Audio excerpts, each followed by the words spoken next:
والسلام علیکم ورحمۃ اللہ وبرکاتہ۔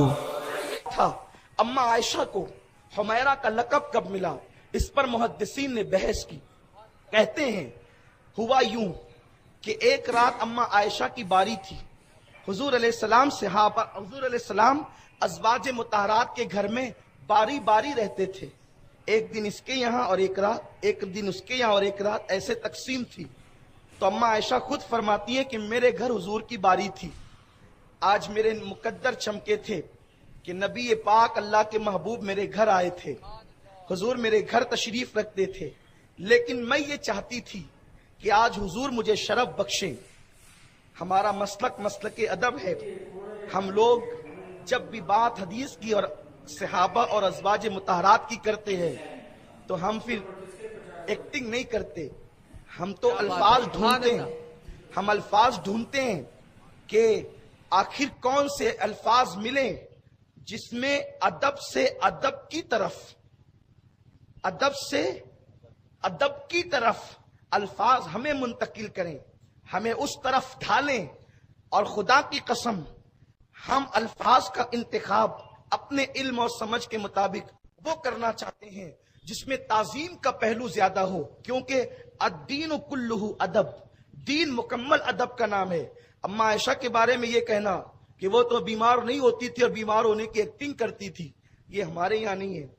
ارے ایک عام عورت جو ایکٹنگ کرے اسے اچھا نہیں سمجھا جاتا۔ نبی کی بیوی جس کی شان میں سورہ نور نازل ہو وہ ایکٹنگ کیسے کر سکتے؟ ایکٹر تو آپ ہے جی، آپ کو ایکٹنگ کرنی آتی ہے۔ آپ بندر بوڑھا ہوتا ہے کلاٹی کھانا نہیں بھولتا، تو آپ نے توبہ تو کر لی ہے آرکسٹرا سے، گانے سے، لیکن آج بھی وہ گانے کی حرام کمائی تمہاری رگوں پے میں ہے، اس لیے تم اما عائشہ کو گالی دے رہے ہو کہ وہ تو ایکٹنگ کرتی ہو۔ ایکٹنگ نہیں کرتی تھی، خدا کی قسم وہ صدیق کی بیٹی صدیقہ تھی، وہ جو کہہ دے وہ ہو جائے۔ اما عائشہ کی شان یہ ہے، میرا عنوان وہ نہیں ہے، لیکن چونکہ ہمارے اپنے نظریات ہیں، ہم گفتگو کرتے ہیں تو ہم چاہتے ہیں کہ امت کے دل میں صحابہ کا، ازواج کا، حضور کا ادب پیدا ہو۔ زندگی کا مقصد ہی یہی ہے، اور اللہ نے دین اسی لیے بھیجا کہ تم اس کے نبی کی تعظیم اور توقیر کرو، اور جو لوگ اس کے نبی سے جڑ گئے ہیں ان کا بھی احترام کرو۔ اٹھائے قرآن، لِتُؤْمِنُوا بِاللَّهِ وَرَسُولِهِ وَتُعَزِّرُوهُ، ایمان لانے کے بعد پہلا فرض قرآن کہتا ہے نبی کی تعظیم کرو۔ پہلا فرض ایمان کے بعد تعظیم ہے۔ تعظیم ہے تو سب کچھ ہے، تعظیم نہیں ہے تو کچھ نہیں ہے۔ ایک بندہ ماں کو کھلائے پلائے کپڑے پہنائے سب کرے، لیکن پھر اس کی بدبختی کا ذکر بھی کرے، اس کی غیبت بھی کرے تو کہیں گے کہ یہ وفادار بیٹا نہیں ہے۔ تو بہرحال اما عائشہ صدیقہ کہتی ہے میں چاہتی تھی کہ حضور مجھے شرف بخشیں، اور ان کا شرف بخشنا کیا تھا؟ اللہ اکبر، وہ نالین رکھ دے عرش پر تو عرش کی معراج ہو جائے، اور وہ اما عائشہ کو شرف بخشیں تو عائشہ کے مرتبے کہاں تک بلند ہوتے ہیں، اس تک ہماری رسائی نہیں ہے۔ کہتی ہیں میں یہی چاہتی تھی، لیکن میں نے دیکھا کہ حضور میرے بستر سے غائب ہیں۔ اللہ کے حبیب غیب دا نبی مجھے اطلاع دیے بغیر میرے بستر سے غائب ہیں۔ میں نے حضور کو اپنے بستر پہ ٹٹولا، حضور میرے بستر پہ مجھے نظر نہیں آئے۔ میں اٹھی اور میں نے سوچا کہ کہیں مجھ سے کوئی خطا تو نہیں ہو گئی، مجھ سے کوئی لغزش تو نہیں ہو گئی، میں نے کوئی غلطی تو نہیں کر دی کہ حضور مجھ سے ناراض ہو کر کسی اور ام المومنین، کسی اور زوجہ محترمہ کے گھر گئے ہوں۔ تو چونکہ آج کل جو حضور علیہ السلام کا مزار ہے اسی گلی میں تمام ازواج کے حجرے تھے، بہت دور جانا نہیں تھا، اپنے حجرے سے نکلی، اس حجرے سے جس میں آج آقا آرام فرما رہے ہیں وہی حجرہ اما عائشہ کا تھا۔ اس سے نکلی، بازو میں گئی، حضور ہے نہیں، اس سے نکلی بازو میں گئی، حضور ہے نہیں، اس سے نکلی بازو میں گئی، حضور ہے نہیں۔ تمام ازواج کے گھر میں آقا کو ڈھونڈ لیا، آقا نہیں ملے۔ کہتی ہیں پھر میں نے قدم بڑھائے اور میں قبرستان کی طرف چلی۔